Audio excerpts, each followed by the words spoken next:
Good morning, everyone. Today, my topic is new phase on reconstitution of Union Council Minister.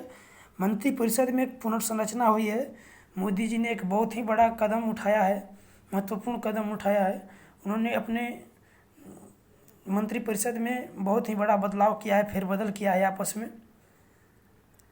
इसमें बहुत सारे मंत्रियों को उन्होंने चेंज किया है, ठीक है। जैसे पीएम खुद अपने पास लिए हैं विज्ञान और प्रौद्योगिकी विभाग को, ठीक है। और हर्षवर्धन के इस्तीफे के बाद मनसुख मांडविया स्वास्थ्य मंत्री बन गए हैं। भूपेंद्र यादव को पर्यावरण, वन एवं जलवायु परिवर्तन मंत्रालय दिया गया है। साथ ही में श्रम और रोजगार मंत्रालय भी भूपेंद्र यादव को दिया गया है। केंद्रीय गृह मंत्री अमित शाह जी पहले तो गृह मंत्री थे ही, उनको एक और दे दिया गया है नवगठित सहकारिता मंत्रालय, ठीक है। तो अब वो गृह मंत्री भी हो गए और नवगठित सहकारिता मंत्री भी हो गए, दोनों हो गए, ठीक है। अगला है मीनाक्षी लेखी, जो विदेश व संस्कृति मंत्रालयों में राज्य मंत्री हैं, यानी उनको विदेश व संस्कृति मंत्री कर सकते हैं आप लोग। दर्शना विक्रम जरदोश, इनको कपड़ा एवं रेल मंत्री का कार्यभार दिया गया है। सुक्षी शोभा करंदजले को कृषि मंत्री का प्रभार दिया गया है। अनुप्रिया सिंह पटेल, इनको वाणिज्य एवं उद्योग मंत्री बनाया गया है। वाणिज्य एवं उद्योग मंत्री कौन है? तो अनुप्रिया सिंह पटेल। इन सब चीज़ों को आप लिख लीजिएगा, याद कर लीजिएगा, क्योंकि बहुत ही परीक्षा के लिए महत्वपूर्ण है। शिक्षा मंत्री अन्नपूर्णा देवी हैं। अश्विनी वैष्णव को रेल व आईटी मंत्री, उड़ीसा से बीजेपी के राज्यसभा सांसद अश्विनी वैष्णव देश के नया रेल, आईटी व संचार और इलेक्ट्रॉनिक्स मंत्री बनाए गए हैं। अश्विनी वैष्णव इससे पहले वो बीजेपी के जो है सांसद थे, राज्यसभा के सांसद थे। रेल मंत्री के तौर पर जो पहले पीयूष गोयल थे, उनके जगह पर अश्विनी वैष्णव आए हैं। इन्होंने आईटीआई कानपुर से एमटेक किया है और पेंसिल्वेनिया यूनिवर्सिटी के वार्टन स्कूल से एमबीए भी किया है अश्विनी वैष्णव ने। अगला देखते हैं, सूचना एवं प्रसारण और खेल मंत्री अनुराग ठाकुर को बनाया गया है। ये सूचना प्रसारण और खेल मंत्री दोनों हैं। किरण रिजिजू को अब कानून व न्याय मंत्रालय दिया गया है, ठीक है। धर्मेंद्र प्रधान, इनको शिक्षा मंत्री बनाया गया है। ये पहले पेट्रोलियम मंत्रालय का कार्यभार देख रहे थे धर्मेंद्र प्रधान जी। अगला, हरदीप सिंह पुरी को पेट्रोलियम और शहरी विकास मंत्रालय बनाया गया है। और ज्योतिरादित्य सिंधिया, जो पहले आपका कांग्रेस में थे, चुनाव के समय आकर के मिल गए थे, एमपी का जब चुनाव हो रहा था तो वो आकर के मिल गए थे बीजेपी में। तो ज्योतिरादित्य सिंधिया को नागरिक उड्डयन मंत्री बनाया गया है। पीयूष गोयल को अब कपड़ा व वाणिज्य एवं उद्योग मंत्रालय दिया गया है। कपड़ा व वाणिज्य एवं उद्योग मंत्रालय पीयूष गोयल को अब दे दिया गया है। युवा निशित प्रमाणिक 35 वर्ष के हैं, ये सबसे युवा नेता युवा निशित प्रमाणिक हैं। 2019 लोकसभा चुनाव से पहले टीएमसी छोड़कर बीजेपी या पीबी के कूच बिहार से पहले केंद्रीय मंत्री हैं। ये पश्चिम बंगाल के कूच बिहार एक जगह है, पश्चिम बंगाल के कूच बिहार में, ये कूच बिहार के क्षेत्र से ये सबसे पहले केंद्रीय मंत्री बने हैं। ये 2019 में टीएमसी छोड़ करके आकर के बीजेपी में मिल गए थे। और ये भी काज पूछ सकता है लोग परीक्षा में कि सबसे युवा नेता कौन है। केंद्रीय मंत्रिमंडल के सबसे युवा नेता कौन है? तो निशित प्रमाणिक, जो 35 वर्ष के हैं अभी। भारत सरकार ने सहकार से समृद्धि के विजन को साकार करने के लिए एक अलग मंत्रालय मिनिस्ट्री ऑफ कोऑपरेशन बनाया है, ठीक है। ये क्वेश्चन पूछ सकता है परीक्षा में, ठीक है। यह मंत्रालय देश में सहकारिता आंदोलन को मजबूत करने के लिए एक अलग प्रशासनिक, कानूनी व नीतिगत ढांचा मुहैया कराएगा। यह मंत्रालय हमारे देश में सहकारिता आधारित आर्थिक विकास में मददगार साबित होगा। तो हम इसके बेसिक चीज़ों को हम लोग जान चुके हैं। आगे चलते हैं। Cabinet shuffle aims to improve governance while keeping in mind political consideration. Political विचारधाराओं को अपने ध्यान में रखते हुए कैबिनेट ने अपने गवर्नेंस को इम्प्रूव करने के लिए फेरबदल किया है। आपस में कुछ मंत्रियों को हटाया है, कुछ मंत्रियों को बुलाया है, सबका पोस्ट जो है चेंज कर दिया है। अगला लिखा हुआ है the reconstitution of the union council of minister on Wednesday was guided by both political and administrative consideration. बुधवार को चेंजिंग हुआ, बुधवार यानी 7 तारीख को, 7 जुलाई को चेंजिंग हुआ है, पुनर्संरचना हुआ है, रिकॉन्स्टिट्यूशन हुआ है। रिकॉन्स्टिट्यूशन का मतलब पुनर्संरचना होता है। तो हमारे मंत्रिपरिषद का बुधवार 7 जुलाई को पुनर्संरचना हुई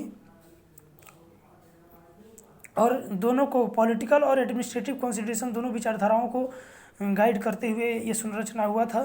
as many as 36 new faces were inducted and 12 dropped from the council. 36 नए फेसेज आए हैं हमारे मोदी जी के रिकॉन्स्टिट्यूशन में और 12 को ड्रॉप्ड कर दिया गया है, यानी अब टोटल 78 मेंबर्स हैं अभी।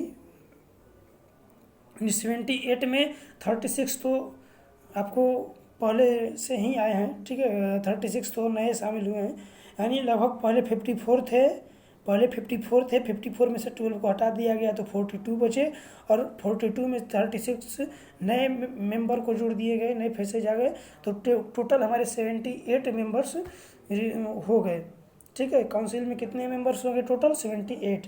जस्ट 3 शाई ऑफ अपर लिमिट ऑफ 81, जो उनका अपर लिमिट है मिनिस्ट्री ऑफ काउंसिल में अपर लिमिट 81 है, तो उससे मात्र 3 कम है, उस 81 से ज़्यादा वो लोग नहीं रख सकते हैं, ठीक है। इन 2014 the Bharatiya Janata Party began its rule advertising its 45 member council of ministers as an attempt at minimum government.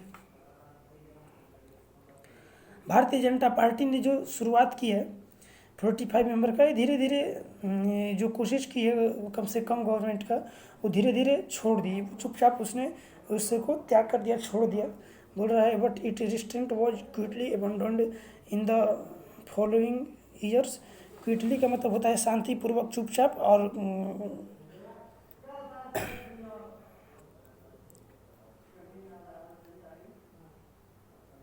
और ये जो अबेंडोन्ड है इसका मतलब कि छोड़ दिया, ठीक है। इन द फॉलोइंग ईयर्स में the political aspirations of communities and religions are difficult to associate in a country vast and diverse as India. हमारे इतने बड़े वास्ट और डाइवर्स और विविधता है हमारे देश में, जो कम्युनिटीज और रीजन्स कम्युनिटीज़ का मतलब संप्रदाय और रीजन्स का मतलब जो क्षेत्रीय क्षेत्र के और संप्रदाय के जो पॉलिटिकल एस्पायरेशंस हैं, एस्पायरेशंस का मतलब जो महत्वाकांक्षाएँ हैं, जो पॉलिटिकल महत्वाकांक्षाएँ हैं उनको पूरा कर पाना, सेसिएट कर पाना, सेसिएट का मतलब पूरा कर पाना, ठीक है, उनको पूर्ण रूप से संतुष्ट कर पाना बहुत ही वास्ट है, बहुत ही मतलब कह सकते हैं कि डिफ़िकल्ट है, मुश्किल है। Prime minister Narendra Modi has made an attempt to make his council more diverse and representative in a manner that fits his political priorities. Prime minister Narendra Modi ने एक बहुत बड़ी कोशिश की है अपने काउंसिल को विविध बनाने के लिए और रिप्रेजेंटेटिव बनाने के लिए, ताकि सारे पॉलिटिकल प्रायोरिटीज के अनुरूप हों, इन मैनर में हों, फिट बैठे हों, ठीक है। The new composition of the council is in step with BJP relentless efforts to rope in OBC groups, Dalit and tribes peoples under in Hindutva umbrellas politics. जो हिंदुत्व की छत्र छाया है इसमें बहुत सारे आपको आते हैं, जनरल आते हैं, ओबीसी आते हैं, दलित आते हैं, ट्राइब्स आते हैं, जो जाति और जनजाति भी कहते हैं, ठीक है। तो इस सब को देखते हुए मंत्रिपरिषद ने पुनर्संरचना की है। इसमें वो सारे चीज़ों पर ध्यान दिया है कि हमारे यहाँ दलित भी हों, ओबीसी भी हों, ताकि सबका वोट लिया जा सके। सबका वोट को खींचने के लिए इन्होंने ऐसा किया है, ताकि सब कोई कहे कि हाँ यार दलित भी है इनके ग्रुप में, ओबीसी भी है, तो जिसे वोट ज़्यादा मिले, इसको ध्यान में रखते हुए उन्होंने ऐसा किया है। This accommodation This accommodation is crucial for the BJP to continue a dominance in Uttar Pradesh, Bihar and other Hindi-speaking regions where caste tensions are simmering. Accommodation, accommodation का मतलब क्या होता है? देख रहे हैं यहाँ पे एकोमोडेशन। एकोमोडेशन का मतलब क्या होता है? एकोमोडेशन का मतलब होता है कि समझौता या रहने की सुविधा। तो जो हमने ये नया समझौता किया है ये बहुत ही महत्वपूर्ण है बीजेपी के लिए कि वो अपना दबदबा उत्तर प्रदेश, बिहार और अदर जो हिंदी स्पीकिंग रीजन्स है, क्षेत्र हैं, वहाँ पे और जहाँ पे कास्ट टेंशंस ज़्यादा सिमरिंग होते हैं, ज़्यादा धधकते रहते हैं कास्ट टेंशंस, तो वहाँ पे इनका दबदबा बने रहे, इसके लिए बहुत ही महत्वपूर्ण कदम इन्होंने उठाया है। New inductions and elevations also signal a continued efforts by the BJP to expand its influence to new areas as West Bengal and northern states. जो न्यू इंडक्शंस, ठीक है, जो न्यू हमारे इंडक्शंस हैं और इवेशंस हैं, जो हमारी उन्नति है और जो इंडक्शंस हम लोग अपना रहे हैं, वो संकेत कर रहा है, सिग्नल का मतलब संकेत कर रहा है कि बीजेपी कोशिश कर रहा है कि जो नए एरिया हैं जैसे वेस्ट बंगाल, नॉर्थ ईस्टर्न, जो उत्तर पूर्वी स्टेट्स हैं, उन पर दबदबा, वहाँ पर भी मतलब अपना बढ़ावा करें, वहाँ पर भी अपना दबाव बनाएं, वहाँ पर भी अपना प्रभाव दिखाएं, ठीक है। Bearing the continuing under the representation of Muslims, the council is impressively representative of India diversity. आपको मुस्लिम रिप्रेजेंटेशन को छोड़ करके बाकी जो भी हमारे इंडिया में डाइवर्सिटी हैं, विविधता है, उनको इम्प्रेसिवली महत्व दिया है मोदी जी ने, बीजेपी सरकार ने।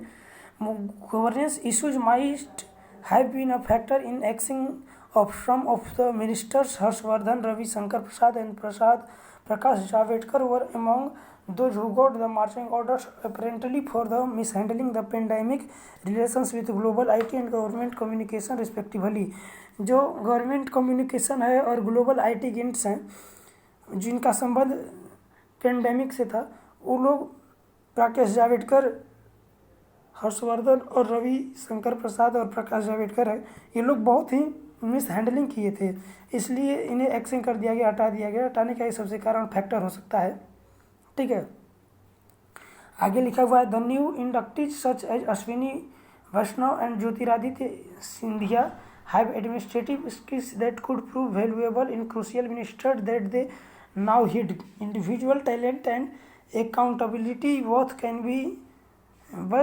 can only be contextual and in a highly centralized system and they become immaterial।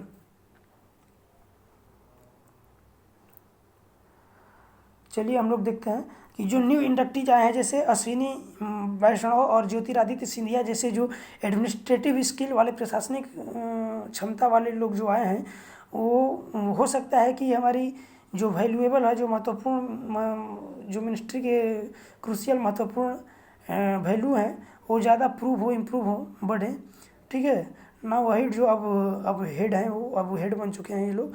Individual talent and accountability both can be contextual and in highly centralise system they become immaterial. जो individual talent है, नेताओं की जो अपना जो talent होता है और जो अकाउंटेबिलिटी होता है, जो जवाबदेही होता है इनका, तो इससे यह केवल कॉन्टेक्चुअल हो सकता है, ठीक है। कॉन्टेक्चुअल का मतलब केवल प्रशंसा करने योग्य हो सकता है, इससे कोई देश को फायदा नहीं होगा। केवल लोग सुनेंगे हाँ हाँ बहुत अच्छा जवाब दे रहे हैं योगी जी, बहुत बढ़िया है, तो केवल ये जो जवाबदेही होता है और ये जो इंडिविजुअल टैलेंट्स होता है, केवल आपको प्रशंसा करने योग्य हो सकता है। लेकिन वास्तविकता तो ये है कि जो in highly centralise system become immaterial, लेकिन ये सारी चीज़ें जो सेंट्रलाइज सिस्टम है उसके लिए महत्वहीन है, इनका कोई महत्व नहीं है। The minister must be empowered to plan and take decision in their respective areas. जो मंत्री वगैरह हैं उनको अपने एरिया में प्लानिंग करना और डिसीजन लेने की छूट होनी चाहिए। वो अपना इच्छा अनुसार डिसीजन लें और अपने इच्छा अनुसार प्लानिंग कर सकें, ताकि देश का अच्छे से विकास होगा। क्योंकि जब कोई व्यक्ति स्वतंत्र होता है तो अच्छे से सोचता है, उस पर विचार करता है, उसको बढ़ावा देने की कोशिश करता है। इसलिए उनके पास अधिकार होना चाहिए। The notion of collective responsibility of the cabinet must be infused with meaning. जो कलेक्टिव रिस्पॉन्सिबिलिटी की विचारधाराएं हैं, जो सामूहिक उत्तरदायित्व की विचारधाराएं हैं, वो इन्फ्यूज होना चाहिए। इन्फ्यूज के साथ अर्थ के साथ भरा होना चाहिए, ठीक है। कि ऐसा है नहीं कि कुछ भी कलेक्टिव रिस्पॉन्सिबिलिटी हो। जो हमारे कलेक्टिव रिस्पॉन्सिबिलिटी का मतलब सामूहिक विचारधाराएं, सामूहिक उत्तरदायित्व की विचारधाराएं हैं, वो अर्थ के साथ होना चाहिए, भरा होना चाहिए। Discussion in the cabinet must be open. जो भी कैबिनेट में डिस्कशन हो वो खुले रूप से हो, ना कि चोरी छुपे हो अपने ही अंदर अंदर। Proposals that come for the cabinets consideration must go through the rigorous technical waiting and wide political consultation. Waiting का मतलब होता है भली प्रकार से जांच करके, पड़ताल करके, ठीक है। अवॉइड पॉलिटिकल कॉन्स्टलेशन का मतलब एक बहुत ही बड़े पॉलिटिकल स्तर पर परामर्श करके, विचारधारा करके, जो भी कैबिनेट में प्रस्ताव आए, जो भी कैबिनेट की विचारधाराओं के लिए प्रस्ताव आए, उनको बहुत ही कठोर टेक्निकल वेटिंग, जो भली प्रकार से जांच पड़ताल करके और बहुत ही बड़े स्तर पर पॉलिटिकल कंसल्टेशन करके, परामर्श करके उन्हें प्रपोजल को स्वीकार करना चाहिए, ठीक है। The recomposition was intended to enhance governance, rev up the economy and fuel the BJP political march ahead of crucial state elections and the 2014 Lok Sabha elections. जो रिकम्पोजिशन हुआ है, जो पुनर्रचना हुआ है, रिकम्पोजिशन का पुनर्रचना, जो हमारे मंत्रिपरिषद के बीच जो रिकम्पोजिशन हुआ था, वो गवर्नेंस को इन्हेंस करने के लिए, शासन प्रणाली की व्यवस्था जो है उसे इन्हेंस करने के लिए, बढ़ाने के लिए और इकोनॉमी को पुनर्जीवित करने के लिए, रिव अप करने के लिए। और बीजेपी के जो पॉलिटिकल मार्च हैं, जो हमारे क्रूशियल महत्वपूर्ण स्टेट्स में इलेक्शन होने वाले हैं तथा 2024 में जो इलेक्शन होने वाले हैं, उनसे पहले ही 2024 में जो इलेक्शंस वगैरह होंगे उनसे पहले ही ये अपने बीजेपी अपने पॉलिटिकल मार्च को बढ़ाने के लिए ऐसा किया है, बदलाव किया है, ठीक है। All this would be possible only if all hands are on the deck. यह केवल तभी संभव हो सकता है जब सारे के सारे हाथ डेक पर हों। डेक का मतलब कि ये लोग तो पहले ही से केंद्र में बैठे हुए हैं, तो जो केंद्र में बैठे हुए हैं तो अपने अंदर ये बदलाव कर सकते हैं, अपने आप को सुधार सकते हैं, अपने नए सिरे से अपने आप को शुरुआत कर सकते हैं, तरीके जीने की बदल सकते हैं। तो आप जो भैया कांग्रेस का हाथ डेक पर है नहीं है, वो तो अब वहीं पहले ही हार के बैठा हुआ है, तो कहाँ से सब कर सकता है, नहीं कर सकता है। तो डेक का मतलब यही है, ठीक है। Assembling a team is indeed a crucial task of a captain. Assembling का मतलब क्या होता है? असेंबलिंग का मतलब होता है एकत्र करना। अपने टीम को एकत्र करना एक बहुत ही महत्वपूर्ण कार्य है, ठीक है। वास्तव में इंडीड का मतलब वास्तव में एक बहुत ही महत्वपूर्ण कार्य है एक कैप्टन के लिए। और allowing them flourish as individuals while playing a team is equally critical. एक टीम के रूप में प्ले करते हुए जो फ्लोरिश है, जो इंडिविजुअल्स के इंडिविजुअल के रूप में जो उनके अंदर, टीम के अंदर जो लोग हैं, उनको एक व्यक्ति के रूप में उन्नति करने, उनको विकास करने देना एक बहुत ही महत्वपूर्ण कार्य है। चलिए, धन्यवाद। लाइक शेयर सब्सक्राइब कर दीजिएगा। बाकी आप लोग समझदार हैं, ज़्यादा क्या कहना।